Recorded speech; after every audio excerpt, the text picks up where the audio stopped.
حضرت سیدنا ابو سعید خدری رضی اللہ تعالیٰ عنہ آپ ارشاد فرماتے ہیں کہ نبی اکرم شفیع معظم صلی اللہ تعالیٰ علیہ وسلم نے ہمیں سکھایا کہ جب کوئی بندہ دنیا سے جانے لگے تو اس کو تلقین کرو، لقینوا موتاکم۔ اس کی تلقین کا معنی یہ ہے کہ اس کے قریب بیٹھ کر تلاوت قرآن مجید کرو یا کلمہ شریف کا ذکر کرو، کہنا نہیں اس کو خدا نخواستہ وہ کہہ دے کہ نہیں تو سارا کام گیا۔ اور یہ صرف مذہب اسلام میں نہیں ہے، پہلے مذاہب کے ماننے والے بھی اپنے فوت کے قریب نزاع کے عالم میں لوگوں کو تلقینیں کرتے تھے اور اپنی کتابوں کی تلاوت کرتے تھے۔ ٹھیک، مشکات میں ایک حدیث مبارک موجود ہے، حضور صلی اللہ تعالیٰ علیہ وسلم کا ایک خادم چھوٹا بچہ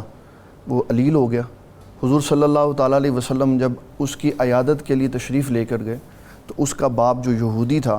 وہ تورات کی تلاوت کر رہا تھا، وہ اسی لیے کر رہا تھا تاکہ روح آسانی سے نکل جائے۔ تو آپ صلی اللہ تعالیٰ علیہ وسلم نے فرمایا یا یہودی جو حل تجد فی التورات نعتی و صفتی و مخرجی، یہودی اس تورات میں تو ہماری نعت، ہماری صفات اور ہجرت کا ذکر پڑھتا؟ اس نے صاف ہی جھوٹ بول دیا۔ تو وہ بچہ جو حضور پاک صلی اللہ علیہ وسلم کی صحبت میں بیٹھا ہوا تھا وہ کہنے لگا میں اللہ کی قسم کھا کے کہتا ہوں تورات میں آپ کی نعتیں بھی ہیں، صفات بھی ہے اور ہجرت کا ذکر بھی ہے، اور میں گواہی دیتا ہوں آپ اللہ کے سچے رسول بھی ہیں۔ وہ یاد ہے آپ کو ایک حدیث کہ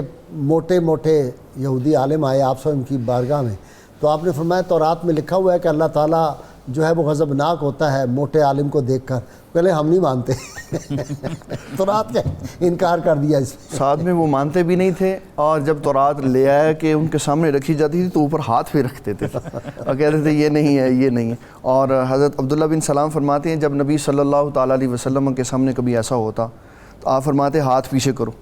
اور جب ہاتھ پیچھے کیا جاتا تو وہی بات جو حضور پاک صلی اللہ علیہ وسلم نے فرمائی وہ ایسے چمک رہی ہوتی جیسے سونا چمکتا، کہ آپ کو ان کی ساری باتوں کا بھی علم تھا اور خبر تھی۔ اور آقا کریم صلی اللہ تعالیٰ علیہ وسلم آپ نے ایک حدیث بیان کی جس کے راوی حضرت ابو سعید خدری رضی اللہ تعالیٰ عنہ ہے کہ ایک بندہ جس کو اللہ تعالیٰ نے بڑا مال دیا لیکن اس نے ساری زندگی کوئی نیکی نہیں کی،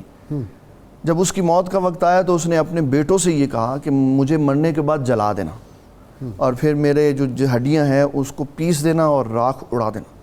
اللہ تعالیٰ نے اپنی قدرت کاملہ سے سب کچھ اکٹھا کر کے پھر اس کو زندہ کیا۔ اس سے پوچھا کہ تو نے یہ کام کیوں کیا؟ کہنے لگا یا اللہ میں تجھ سے ڈر گیا۔ تو نبی صلی اللہ تعالیٰ علیہ وسلم ارشاد فرماتے ہیں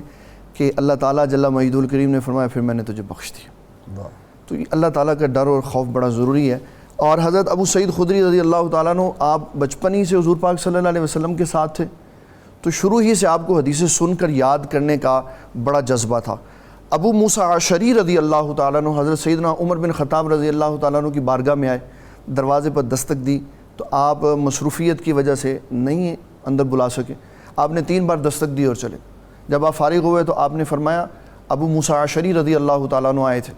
ان کو بلاؤ دوبارہ۔ جب بلایا گیا تو فرمایا آپ چلے کیوں گئے؟ کہ حضور صلی اللہ تعالیٰ علیہ وسلم نے فرمایا کہ جب کسی کے پاس جاؤ تو اس کے گھر میں 3 بار دستک دو، اگر دروازہ نہ کھولے تو خاموشی سے واپس آ جاؤ۔